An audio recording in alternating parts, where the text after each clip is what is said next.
మనుమసిద్ధి రాజు పాలించిన ప్రాంతం, మహాభారతాన్ని రచించిన తిక్కన జన్మస్థలం, వడ్లకు ప్రఖ్యాతి, రెడ్లకు ప్రసిద్ధి, రాజకీయ చైతన్యానికి ప్రతిరూపం నెల్లూరు జిల్లా. పూర్వం సింహపురిగా పిలువబడే ఈ ప్రాంతం నేడు నెల్లూరుగా రాష్ట్ర రాజకీయాల్లో ప్రత్యేక గుర్తింపు పొందింది. ఈ జిల్లా రాజకీయాలు చాలా చిత్ర విచిత్రంగా ఉంటాయి. ఇక్కడ ఉండే తగువులు తగాదాలు మరెక్కడా కనిపించవనే చెప్పాలి. రంజైన రాజకీయం చూడాలన్నా, స్వపక్షంలోనే విపక్షం చూడాలన్నా నెల్లూరుని ఆశ్రయించాలి. ఇక్కడి రాజకీయం మొత్తం నెల్లూరు పెద్దారెడ్డి చుట్టూనే తిరుగుతుందని రాజకీయ విశ్లేషకులు చెబుతుంటారు. తాజాగా ఓ వైసీపీ పెద్దారెడ్డి టీడీపీ అధ్యక్షుడు చంద్రబాబుకి నిద్ర లేకుండా చేస్తున్నాడు. మరి ఆ వైసీపీ పెద్దారెడ్డి ఎవరు? ఆ వివరాలేంటో ఇప్పుడు చూద్దాం. ఆంధ్రప్రదేశ్ రాష్ట్ర రాజకీయ చరిత్రలో నెల్లూరు జిల్లాకు ప్రత్యేక స్థానం ఉంది. ఇక్కడి నుంచి ఎంతో మంది నేతలు దేశ రాష్ట్ర రాజకీయాల్లో కీలక పాత్ర పోషించారు.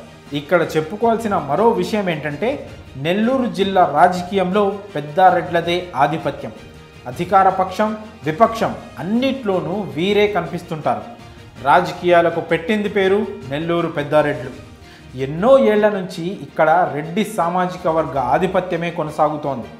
వారే నెల్లూరు జిల్లా రాజకీయాలను శాసిస్తుంటారు. స్వపక్షంలోనే విపక్షంగా మారాలంటే కూడా ఇక్కడి నేతలకు మాత్రమే సాధ్యం. ఇంతేకాక రాజకీయ సమస్యలను వ్యూహాత్మకంగా పరిష్కరించగల సత్తా నెల్లూరు పెద్దారెడ్ల సొంతమని రాజకీయ విశ్లేషకులు అభిప్రాయపడుతుంటారు. తాజాగా టీడీపీ అధ్యక్షుడు చంద్రబాబు కూడా ఓ నెల్లూరు పెద్దారెడ్డి నిద్ర లేకుండా చేస్తున్నాడు. 2014-2019లో నెల్లూరు జిల్లాలోనూ వైఎస్ఆర్సీపీ క్లీన్ స్వీప్ చేసింది. 2019లో వైఎస్ఆర్సీపీ అధికారంలోకి వచ్చిన తర్వాత ఈ జిల్లా నుంచి ఇద్దరికి మంత్రివర్గంలో చోటు కూడా దక్కింది. ఇక అనంతరం జరిగిన రాజకీయ పరిణామాల కారణంగా ఈ జిల్లాకు చెందిన 3 వైసీపీ ఎమ్మెల్యేలు పార్టీకి రెబల్స్గా మారారు.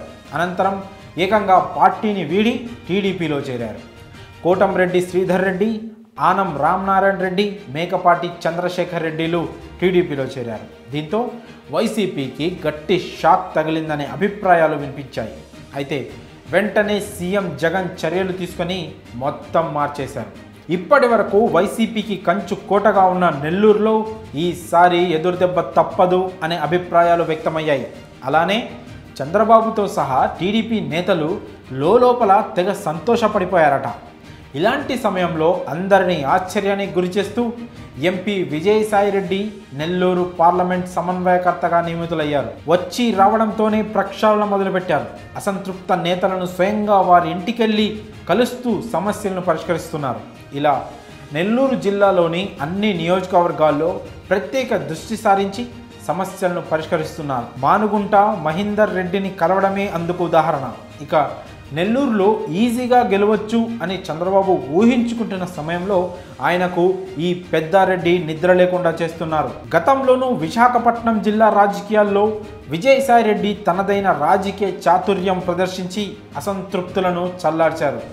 మొత్తంగా నాడు విశాఖలో, నేడు నెల్లూరులో చంద్రబాబుకి ఈ వైసీపీ పెద్దారెడ్డి చుక్కలు చూపిస్తున్నారన్న అభిప్రాయాలు వ్యక్తమవుతున్నాయి. మరి నెల్లూరు రాజకీయాల్లో తనదైన ముద్ర వేస్తున్న వైసీపీ పెద్దారెడ్డి